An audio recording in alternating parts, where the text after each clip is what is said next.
My ex-wife cheated, mocked me in public. Now her $100 million deal depends on the man she discarded. I walked into Branson and Roystro that night with one simple goal: a quiet dinner to shake off the weight of the week. The place smelled like seared steak and expensive wine, the kind of spot where people come to feel important. I'd reserved a small table in the corner, just me, a medium-rare ribeye, and a glass of scotch to keep me company. The hostess smiled as she led me through the dim glow of chandeliers and clinking glasses. I was almost there, loosening my tie, when I heard it, a voice I hadn't heard in person for years but could never forget. Logan, poor man, still a secretary? It cut through the murmur of the restaurant like a knife through butter. I froze mid-step, my hand still on my tie, and turned toward the bar. There she was, Camille, my ex-wife, perched on a stool with a glass of red wine in her hand, her lips curled into that familiar smirk. Next to her stood Preston Vance, her new husband, all slick hair and tailored suit, looking like he'd just stepped out of a real estate ad. His arm rested casually around her waist, but his eyes were on me, sizing me up like I was some stray dog who'd wandered into the wrong yard. Camille's words hung in the air, loud enough that a couple at a nearby table glanced over, their forks pausing halfway to their mouths. I felt the heat creep up my neck, but I didn't flinch. I've spent years learning how to keep my face steady, my voice calm, no matter what's thrown at me. "Good to see you too, Camille," I said, nodding politely, my tone flat as a board. Preston chuckled, a low, smug sound, and raised his glass to her like I'd just proved some point. I could have corrected her right then, could have told her I wasn't a secretary, not in the way she meant anyway. I could have said I'd built something bigger than anything she or Preston could dream of touching, but I didn't. Not because I was ashamed, but because I didn't owe them a damn thing. Let them think what they want, I told myself as I slid into my seat across the room. The waiter came by, and I ordered my steak and scotch, keeping my eyes on the menu instead of the bar. Their laughter floated over every now and then, sharp and deliberate, like they wanted me to hear it. "Still fetching coffee for the big shots, huh?" Preston called out once, loud enough that a guy in a suit 2 tables over smirked into his napkin. I took a slow sip of my drink when it arrived, letting the burn settle in my chest. They had no idea who I was now, and that was fine. I learned long ago that the best moves are the ones nobody sees coming. The steak was good, juicy, cooked just right, but I barely tasted it. My mind was already spinning, not with anger, but with something else. Satisfaction, maybe. Because I knew something they didn't. I'd spent a decade building a life they couldn't touch, a world they didn't even know existed. Northgate Strategies wasn't just a name on a letterhead, it was my empire, forged in shadows, brick by brick. And here they were, sipping their overpriced wine, thinking they'd won something by humiliating me in front of a room full of strangers. I chewed my food slowly, watching them from the corner of my eye. Camille tossed her hair back, laughing at some story Preston was telling, probably about his latest deal or his shiny new yacht. They looked so sure of themselves, so untouchable. I almost felt sorry for them. Almost. By the time I paid my bill, they were still at the bar, oblivious to the fact that I'd already left the table and their little game behind. I tipped the waiter extra, grabbed my coat, and walked out into the cool night air. The city lights buzzed around me, and I took a deep breath, letting the tension roll off my shoulders. That encounter wasn't the end of anything, it was the beginning. I didn't know it yet, but the next day would turn their world upside down, and I'd be the one holding the hammer. As I climbed into my car and started the engine, I couldn't help but smile just a little. They thought they'd seen the whole picture, but they didn't even have the frame. Tomorrow I'd show them what happens when you underestimate the guy you think is still pouring coffee. For now, though, I drove home, the taste of scotch still on my tongue, and let them have their night. It would be the last one they'd enjoy for a while. I still remember the day I decided to wear the mask. It wasn't some grand moment with lightning crashing or trumpets blaring. It was just me, sitting in a cramped apartment 10 years ago, staring at a stack of rejection letters and a bank account with less than $100 to its name. Camille and I were married then, and I was fresh out of business school, my head full of dreams about turning failing companies into gold mines. I'd spent months sketching out plans, mapping strategies, convinced I could build something real. That night, I sat her down at our tiny kitchen table, the one with the wobbly leg we never fixed, and laid it all out. "I want to start a firm," I told her, my voice buzzing with excitement. "We can help businesses that are sinking, restructure them, save jobs, make them profitable again. I even have a name picked out, Northgate Strategies." I thought she'd see it, maybe even cheer me on. Instead, she laughed, a sharp, cold sound that hit me like a slap. "You?" she said, leaning back in her chair, arms crossed. "Logan, you don't build empires with passion. You inherit them or you marry them." She glanced toward the living room, where her father's latest gift, a sleek leather couch, sat like a trophy of his wealth. I'd met her dad a few times, a big-shot financier with a handshake that felt like a power play. I'd pitched my idea to him too, hoping he'd invest or at least give me a nod of approval. He didn't laugh like Camille, but his response was worse: silence, followed by a slow shake of his head. "Stick to something safe, son," he'd said, like I was a kid asking for a toy he couldn't afford. That night, after Camille went to bed, I sat there alone, the rejection letters spread out like a losing hand of cards. I could have given up, could have taken some entry-level job at her dad's firm, shuffled papers, and called it a life. But something in me snapped, not with anger but with resolve. I decided right then I'd do it anyway, and I'd do it my way. If they wouldn't see me as the guy with the big ideas, I'd make them see me as nobody at all, until it was too late to look away. I started Northgate Strategies the next week, but I didn't put my name on it. I used an alias for the CEO, some made-up title holder nobody would ever meet, and listed myself as an administrative assistant. It wasn't glamorous. I rented a cheap office downtown, a windowless box that smelled like old carpet in desperation.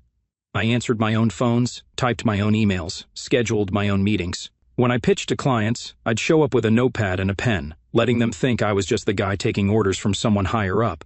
They'd talk over me, ignore me, sometimes even ask me to grab them a coffee, and I'd do it every time with a polite "yes, sir," or "right away, ma'am." Meanwhile, I was the one calling the shots, sketching out plans in the middle of the night, figuring out how to save their companies from the messes they'd made. Camille didn't know. Nobody did. She'd roll her eyes when I'd come home late, muttering about how I was wasting my life on some dead-end job. "Why don't you just work for Dad?" she'd say, flipping through a magazine while I heated up leftovers. I'd shrug and tell her I liked what I did, which wasn't a lie. It just wasn't the whole truth. The marriage fell apart not long after that. She wanted a husband who'd climb her father's ladder, not one who spent his days playing errand boy, as she put it. The divorce was quick, quiet, and cold. She took the apartment and half my savings. I took my plans and walked away. Looking back, it was the best trade I ever made. Without her doubt dragging me down, I could focus on what mattered, building something they'd never see coming. The mask wasn't just about hiding, it was about control. Every time someone dismissed me, every time they handed me their empty cup or talked over me in a meeting, I got stronger. I learned how to listen, how to watch, how to spot the cracks in their armor. I wasn't some hotshot yelling about his genius from a corner office. I was the guy in the background, moving pieces they didn't even know were on the board. By the time Northgate started turning heads, I'd already saved 3 companies from bankruptcy, all without anyone knowing my name. The alias kept me safe, kept me invisible. Clients thanked the team or the CEO, never realizing they were shaking hands with him. It was a game I played alone, and I played it well. That night at the restaurant, when Camille mocked me, she didn't see a secretary. She saw the mask I'd chosen, and I wasn't ready to take it off. Not yet. But soon she'd see what was underneath, and I'd make damn sure it was worth the wait. The first year of Northgate Strategies was a grind that nearly broke me. I'd wake up every morning in that tiny office above the Thai takeout joint, the smell of fish sauce and frying oil seeping through the floorboards, reminding me how far I was from the glossy boardrooms I dreamed of. My desk was a second-hand thing I'd picked up from a thrift store, wobbly and scratched, and my chair creaked every time I leaned back. I had no money left after 6 months. My savings were gone, eaten up by rent, a beat-up laptop, and the cheap suits I wore to look halfway professional. I'd sit there at night alone with a cup of instant coffee and a stack of spreadsheets, wondering if Camille and her dad were right. Maybe I was a fool chasing something that would never work, but then I'd shake it off, crack my knuckles, and get back to it.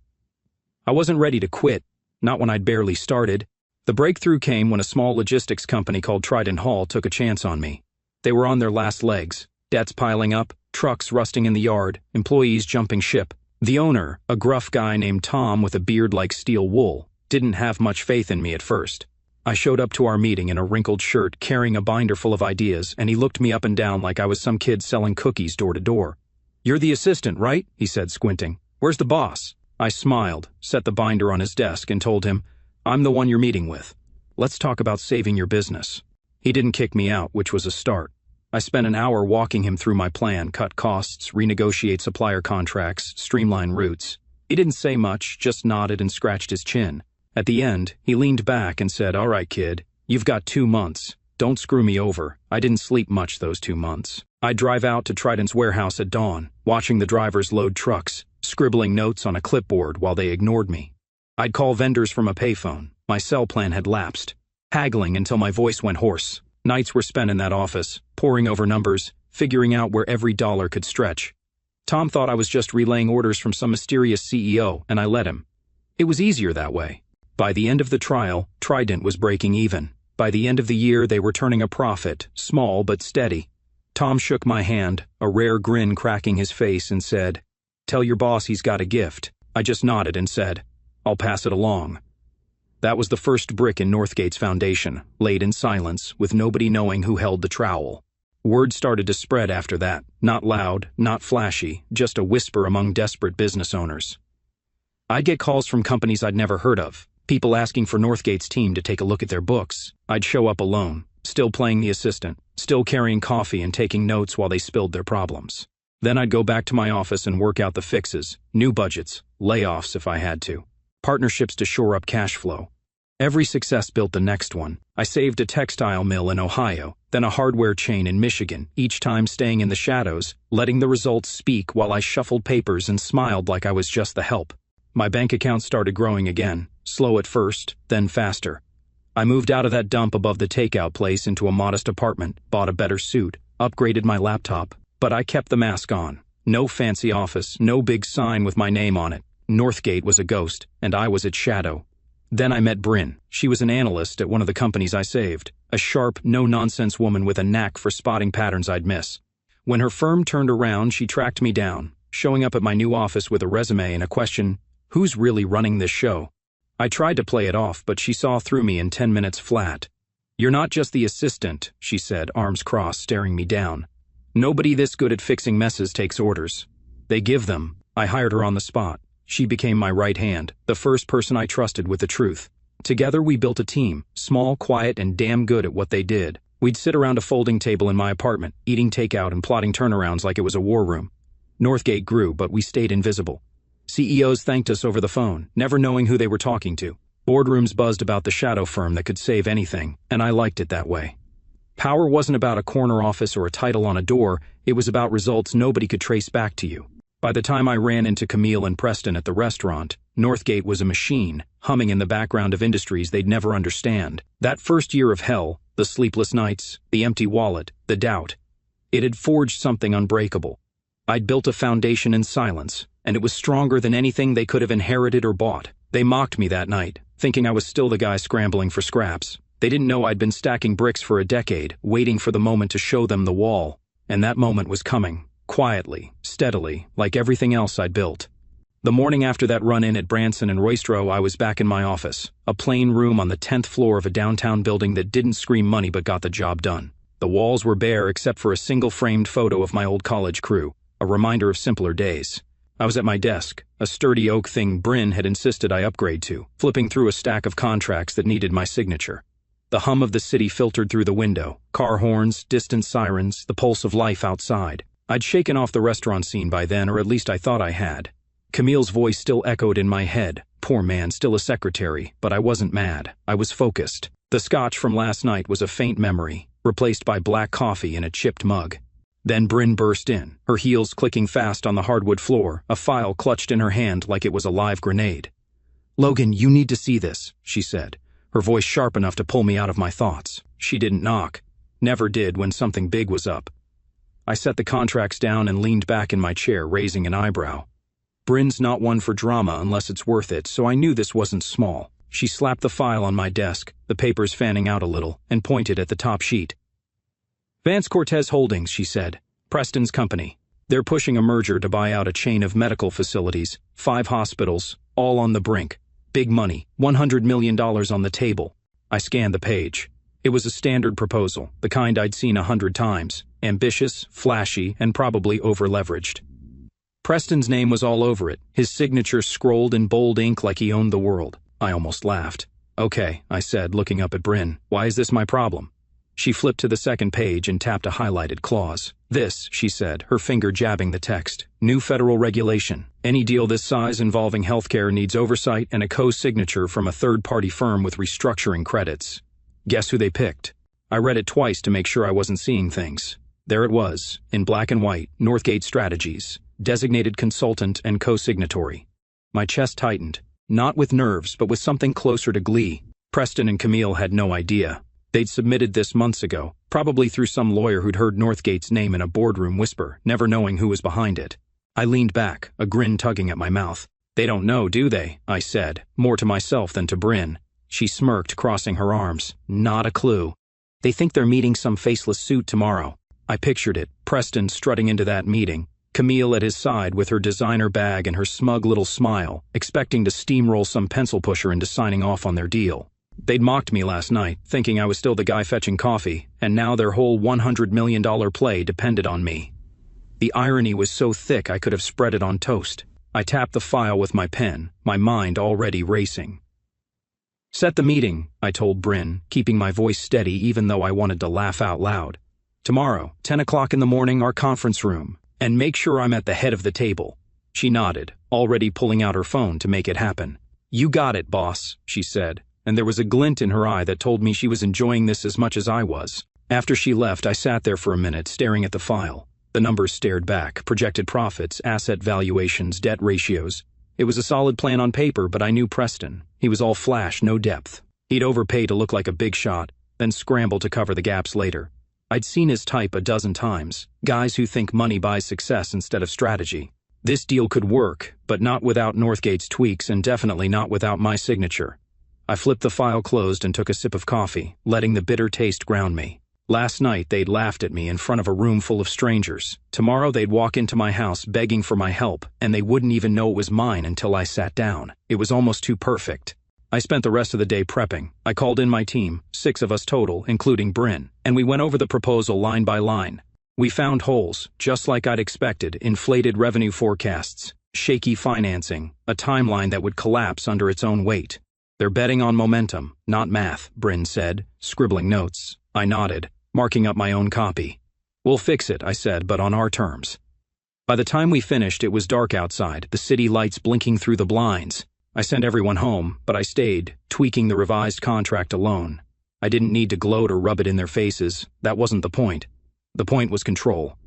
They'd walked over me for years thinking I was nothing. Tomorrow, they'd see what nothing could do. As I locked up and headed to my car, I felt the weight of it settle in. Not heavy, but solid. This wasn't just about Preston and Camille. It was about every time someone had looked past me, every time they'd assumed I was less. I'd built Northgate to prove them wrong, and now the proof was coming to my table. I drove home through the quiet streets, the file riding shotgun, and let myself imagine their faces when I walked in. It wasn't revenge, not really. It was justice, served cold and quiet. Tomorrow the irony would hit them like a freight train, and I'd be the one holding the throttle. The next morning, I woke up early, the kind of early where the sky is still gray and the streets are silent, except for the occasional delivery truck. I stood in my kitchen, brewing coffee in a pot that had seen better days, and watched the steam curl up toward the ceiling. My apartment wasn't much, 2 bedrooms, a worn couch, a view of the city that was more rooftops than skyline, but it was mine, paid for with money nobody knew I had.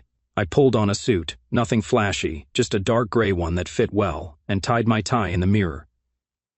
Today wasn't about looking like a king, it was about sitting like one. I grabbed the revised contract, slid it into my briefcase, and headed out. The drive to the office was quick, the city waking up around me, and I felt a hum in my chest. Not nerves, but something alive, ready. By 9:45, I was in the building, standing outside our conference room behind a one-way glass panel. Bryn had set it up perfectly, long table, polished wood, a wall screen for presentations, and my chair at the head, empty for now. I watched as Vance Cortez Holdings arrived. Preston strode in first, his suit probably worth more than my car, his jaw set like he was about to conquer something. Camille followed, her heels clicking, her hair swept back in that way she always did when she wanted to look untouchable. They had a small team with them, 2 lawyers in stiff suits carrying briefcases, and an assistant trailing behind with a tablet. Bryn greeted them, all professional charm, shaking hands and offering coffee. "Mr. Vance, Mrs. Cortez, thank you for being early," she said, her voice smooth as glass. "The CEO will join you shortly." Camille smirked, glancing around the room. "Still sending in the coffee boy first, huh?" she said, loud enough for Preston to chuckle. I clenched my jaw behind the glass but kept still. They didn't recognize the building, didn't know they were on my turf. I let them settle in, watching from my spot. Preston spread out his papers, rehearsing his pitch to the lawyers, his voice booming with that fake confidence he loved to throw around. Camille sat beside him, checking her lipstick and her phone screen, adjusting her necklace like this was a photo shoot instead of a meeting. The clock hit 9:58, and I straightened my tie one last time. Bryn caught my eye through the glass and gave a tiny nod. It was time. I took a breath, pushed the door open, and walked in. The room went quiet, heads turning as I crossed to the head of the table. Preston's assistant looked confused. The lawyers shuffled their papers, and Camille's eyes narrowed, like she was trying to place me. I set my briefcase down, pulled out the chair, and sat. "Good morning," I said, my voice steady, meeting their stares one by one. Preston leaned forward, his brow creasing. "We're waiting for Northgate's CEO," he said, his tone flat, like I was some intern who'd wandered in by mistake. I didn't flinch. I just looked at him, then at Camille, letting the silence stretch just long enough to make them squirm. "You just found him," I said, leaning back in my chair. The words landed like a brick through a window. Camille blinked, her phone slipping an inch in her hand. Preston's mouth opened, then closed, his eyes darting to his team as if they'd explain it. The lawyers froze, pens hovering over their notepads, and the assistant dropped her tablet on the table with a soft thud. I'd waited for that silence, savored it. It was the sound of their world tilting, and I was the one who'd tipped it. "This is a joke," Preston muttered, his voice low, almost pleading, like he was begging reality to bend back in his favor. "You're a secretary." I didn't blink. I just turned to Bryn and said, "Show them the Northgate financials." She clicked the remote, and the screen behind me lit up. Numbers, graphs, hard proof of what I'd built. There it was in black and white, $189 billion in client assets managed, a 92% success rate in restructuring. 11 Fortune 500 companies pulled from the brink, all under my watch. I watched their eyes dart across the screen, Preston's jaw tightening, Camille's hands clutching her purse like it was a lifeline. "That's what I've been doing," I said, my voice calm but firm, "while you were busy underestimating me." I slid the contract across the table, the sound of paper on wood cutting through the tension. "This is the only version we'll be signing. Take it or leave it." Preston grabbed it, flipping through the pages like he could find a loophole to claw his way out. His fingers trembled just enough for me to notice, and I let myself enjoy it, not with a smile but with a quiet nod to myself. Camille didn't touch it. She just sat there, staring at me, her face pale under her perfect makeup. I could see it in her eyes, the wheels turning, the memories replaying. Every time she'd mocked me, every time she told me I'd never amount to anything, every time she'd walked away thinking she'd won. "Logan," she said, her voice thin, like she couldn't believe it. I didn't answer. I didn't need to. The screen behind me was my voice now, shouting what I'd kept quiet for a decade. Preston stopped flipping pages and looked up, his bravado cracking. "You're telling me you've been running this whole thing?" he said, his tone somewhere between disbelief and anger. "The whole damn company?" I leaned back in my chair, folding my hands. "Every call, every deal, every turnaround," I said. "Me." He shook his head, muttering something under his breath, probably a curse, but he didn't push back. He couldn't. The truth was too big, too solid. The rest of the meeting was a blur of numbers and terms, but it wasn't really a discussion. They'd come in expecting to dictate, and I'd flipped the script. Preston tried to argue a few points, tossing out weak objections about financing and timelines, but I had the data ready, every flaw in their original plan laid bare. "You overpaid here," I said, pointing to a line in the contract, "and your debt structure is a house of cards. I fixed it. You're welcome." His lawyers nodded along, scribbling notes, too smart to fight a losing battle. Camille stayed silent, her eyes locked on me, like she was seeing a stranger. Maybe she was. The woman who'd laughed at me in that restaurant last night didn't know this Logan, the one who'd built an empire while she wasn't looking. When it was over, they signed. Preston's hand shook as he scrolled his name, and Camille didn't even look at the pen when she added hers. They'd gotten their deal, but it was mine now, my terms, my rules. I stood, buttoning my jacket. "Good doing business with you," I said. It wasn't sarcastic, just final. They filed out, Preston muttering under his breath, Camille trailing behind without a word. I watched them go, the door clicking shut, and let out a slow breath. The table was mine, and so was the game. They'd walked in blind, and I'd turned it around, simple as that. The silence in that conference room after they walked out felt heavy, like the air itself was holding its breath. I stood there for a moment, staring at the empty chairs, the scattered papers, the half-empty coffee cups Preston's team had left behind. My revised contract sat at the center of the table, my signature bold on the last page, a mark they couldn't erase. Bryn stepped back in, shutting the door behind her, and gave me a look that was half smirk, half pride. "Well," she said, crossing her arms, "that was something." I nodded, running a hand through my hair, feeling the adrenaline still buzzing under my skin. It wasn't just a meeting, it was the moment I'd been building toward for years, and it had hit them like a sledgehammer. "You okay?" Bryn asked, stacking the leftover papers. I nodded, feeling the weight lift off me. Not all of it, but enough. "Better than okay," I said. That was the reveal I've been waiting for. I didn't need to say more. She knew what it meant. 10 years of playing the shadow, of taking the insults and turning them into fuel, all boiling down to that one moment, their faces when I sat at the head of the table, when the numbers flashed up, when they realized who I was. It wasn't just victory, it was proof.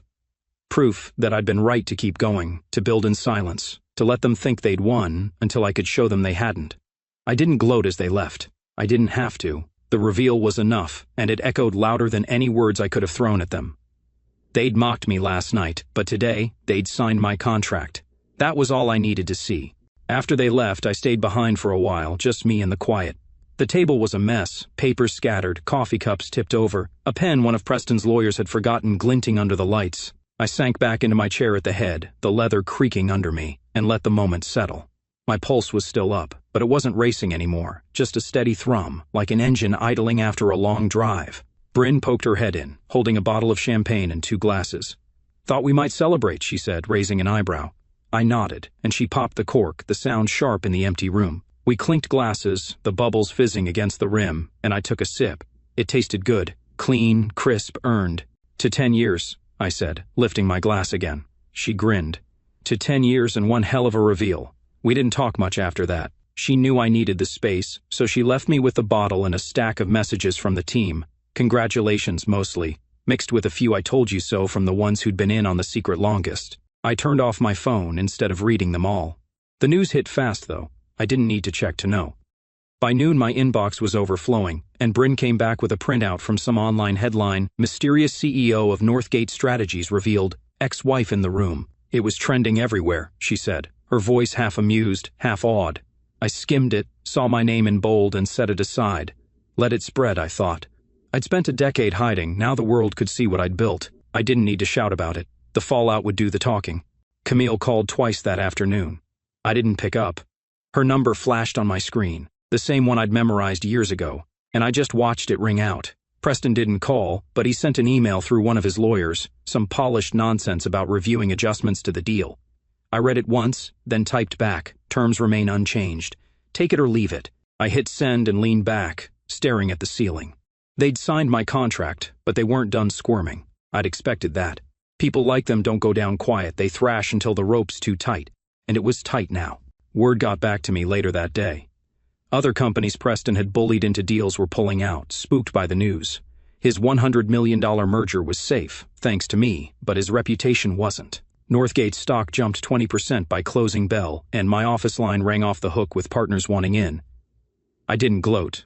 Not out loud, anyway. I didn't need to. The numbers did it for me, flashing across screens from Wall Street to the blogs. Preston's empire was wobbling, and Camille's perfect little world was cracking right along with it. I pictured them in their glass-walled penthouse, arguing over what went wrong, pointing fingers at each other while the headlines piled up. My phone buzzed again, another missed call from her. I let it go to voicemail, didn't even listen. What could she say? Sorry, I didn't know. It wouldn't change a thing. She'd mocked me in that restaurant, thinking I was still the guy she'd left behind, and now she was staring at the truth. I'd built something bigger than she'd ever dreamed, and I'd done it without her. By evening, the office was alive with chatter. My team filtered in, slapping my back, pouring more champagne. Bryn brought in a tray of sandwiches from the deli downstairs, and we ate around that same conference table where I'd turned the game on its head. "You should have seen their faces," she said, laughing through a bite of turkey. Preston looked like he'd swallowed a lemon. I smiled, picking at my food. "They'll get over it," I said, but I knew they wouldn't. Not really. The fallout wasn't just about the deal.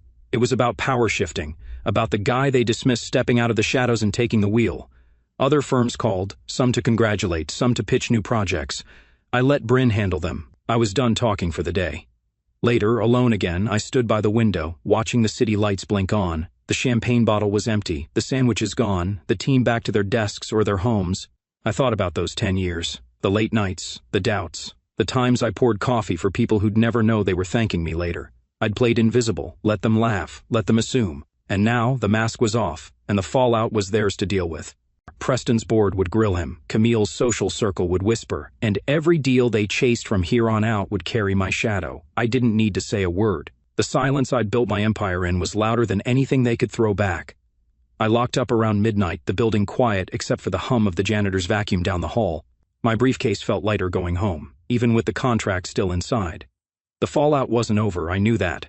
They'd try to spin it, fight it, maybe even come crawling back. But it didn't matter. I'd won the moment I sat at that table, the moment they signed my terms. I drove through the empty streets, the radio off, just me and the sound of my own breathing. The victory wasn't loud or flashy. It was mine, forged in silence, and that was enough.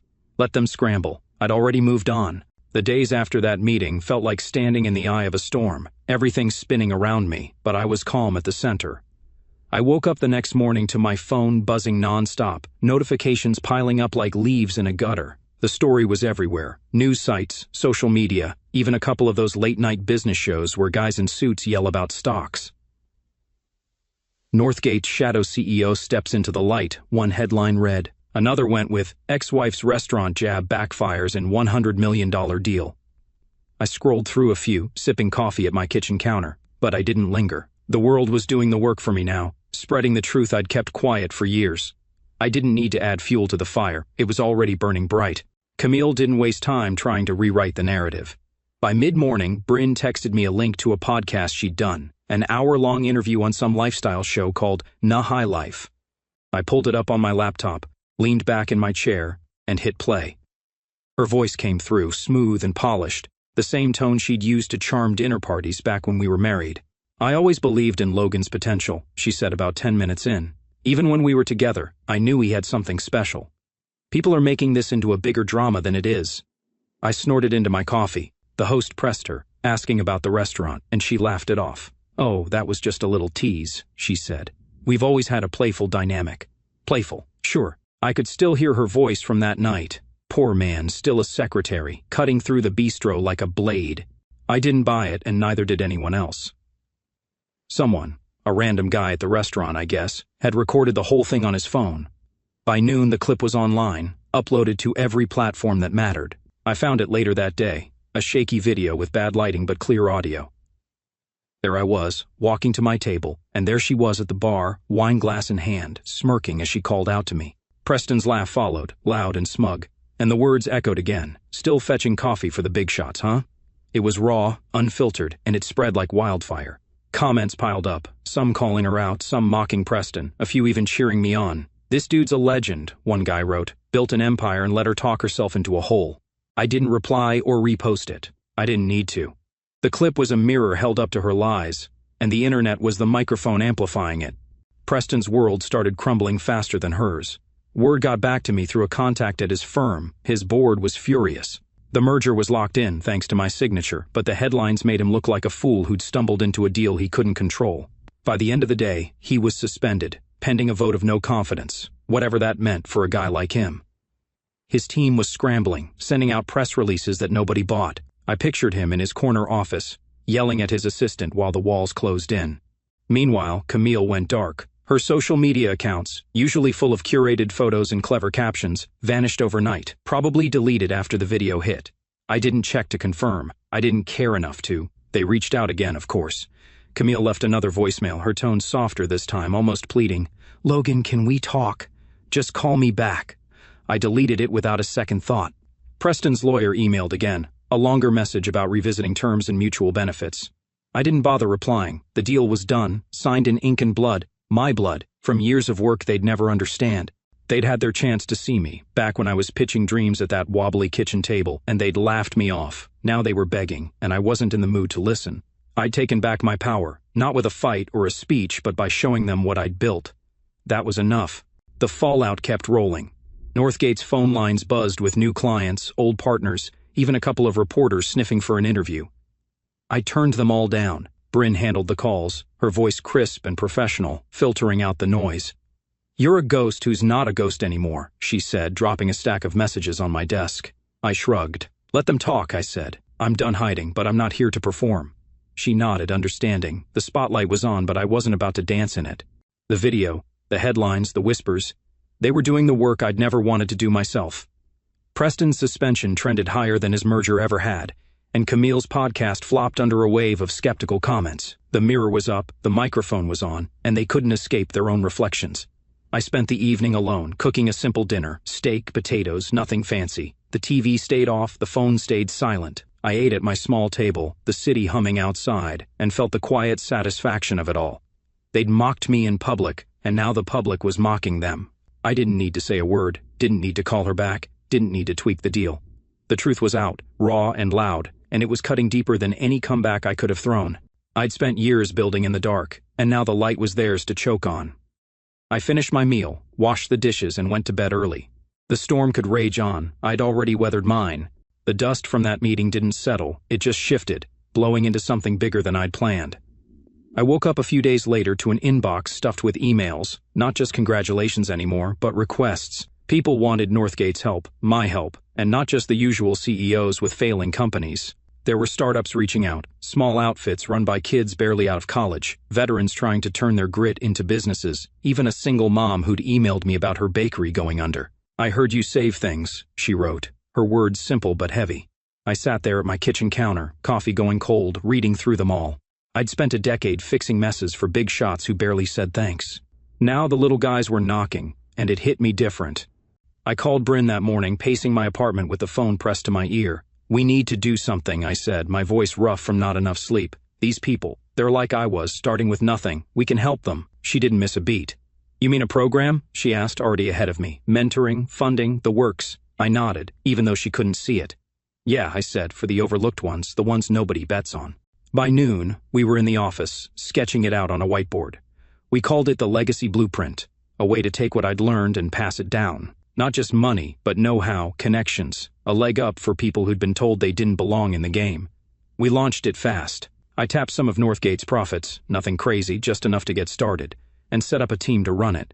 Bryn took the lead, her sharp mind cutting through the details like a blade. We targeted startups led by first-generation college grads, veterans, anyone who'd been underestimated like I had. I'd meet with them myself sometimes, sitting across from nervous kids in hoodies or grizzled ex-soldiers with dog-eared notebooks, listening to their pitches. "I don't care about your resume," I'd tell them. "Show me what you've got." Some had wild ideas, apps, green tech, little manufacturing gigs. Others just needed a push to keep going. I'd give them advice, hook them up with my contacts, sometimes write a check if the numbers made sense. It wasn't charity, it was investment, the kind I wish someone had made in me back then. Bryn stepped up too, more than I'd expected.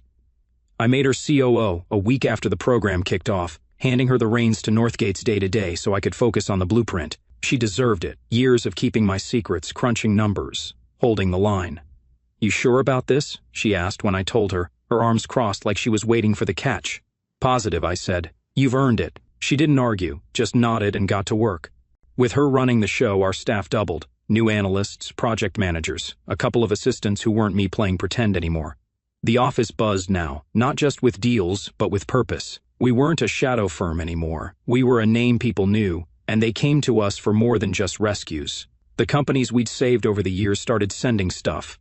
Thank you plaques, holiday baskets, handwritten letters from CEOs I'd never met face to face. One came from Tom, the guy from Trident Hall, my first win. "Heard you're the big shot now," he wrote in his messy scrawl. "Knew you had it in you." I stuck it on my desk, right next to the college photo, and smiled every time I saw it. Power wasn't just about being in the room anymore, it was about who I could bring with me. The Blueprint kids started showing results fast. A vet's trucking company turned a profit in 6 months. A tech startup landed a contract with a big retailer. I'd sit in on their updates, watching them grin as they talked numbers, and feel something I hadn't in years. Pride, not just for me, but for them. Camille's words didn't haunt me anymore. "Poor man, still a secretary." That line used to loop in my head on bad days, a taunt I couldn't shake. Now it was just noise, drowned out by the hum of what I'd built. She and Preston were fading. Last I heard, their merger was limping along, barely breaking even, and their names were more punchline than power. I didn't check up on them, didn't need to. They'd paid rent in my mind for too long, now they were evicted, and the space was mine again. I'd turned their mockery into fuel, and the blueprint was the engine. It powered every kid who walked through my door. Every business I helped stand up was a brick in a legacy that outlasted their jabs. By month's end, the office walls were lined with photos, me shaking hands with founders, cutting ribbons at their launches, toasting with Bryn and the team. It wasn't the quiet I'd lived in for a decade, but it was better. I'd spent years proving I could win alone. Now I was proving I didn't have to. One night I stayed late, going over a pitch from a young woman who wanted to start a community gym. Her numbers were shaky, but her heart was there. I scribbled notes, sent her an email with fixes, and leaned back. The city glowed outside. This was it, the real win. Not just sitting at the head of the table, but building a table big enough for others to sit at too. I locked up and drove home, the road quiet, my mind full. The legacy was mine now, and it was just getting started. Months after that showdown with Preston and Camille, I stood in Northgate's headquarters, a glass of scotch in my hand, looking out over a room I'd never imagined back in that cramped office above the Thai takeout. It was a private dinner, one I'd thrown together to mark where we'd landed. Not just me, but the whole team, the partners, the people who'd walked this road with me. The conference room was transformed. Long tables draped in white cloth, candles flickering, the smell of roasted lamb and garlic drifting from trays the caterers had set up. At the center of it all was my spot, the head of the table, where a brass nameplate sat, Logan Shaw, CEO. No aliases, no shadows, just my name, solid and real. The guest list was a mix. Newly signed partners who joined after the merger mess went public, former clients I'd pulled from the edge years ago, and a handful of young founders from the legacy blueprint, their faces bright with nerves and hope. Bryn was there, of course, laughing with a glass of wine in her hand, her COO title fitting her like a glove. The team mingled too, analysts, managers, even the new assistants who'd taken over the coffee runs I used to fake. Everyone was here because of what we'd built, not just in money or deals, but in trust. I'd spent a decade serving coffee to hide who I was. Now I was serving dinner to show it. I'd heard about Preston and Camille through the grapevine. Nothing direct, just bits and pieces that floated back to me. Their empire had crumbled, quiet and slow, like a house left to rot. The merger I'd signed off on was holding, but barely. Profits thin, investors pulling out, their names tied to a story nobody wanted to touch. Last I knew, Camille was off in Lake Como, some solo vacation to find herself, according to a mutual friend who'd mentioned it in passing. Preston was back at his dad's old firm, a failing outfit he'd once bragged about leaving behind. I didn't dig for details. They didn't matter anymore. Their world had shrunk while mine grew, and that was the end of it. The dinner started easy, small talk, clinking glasses, the hum of voices filling the room. I stayed quiet at first, letting it wash over me.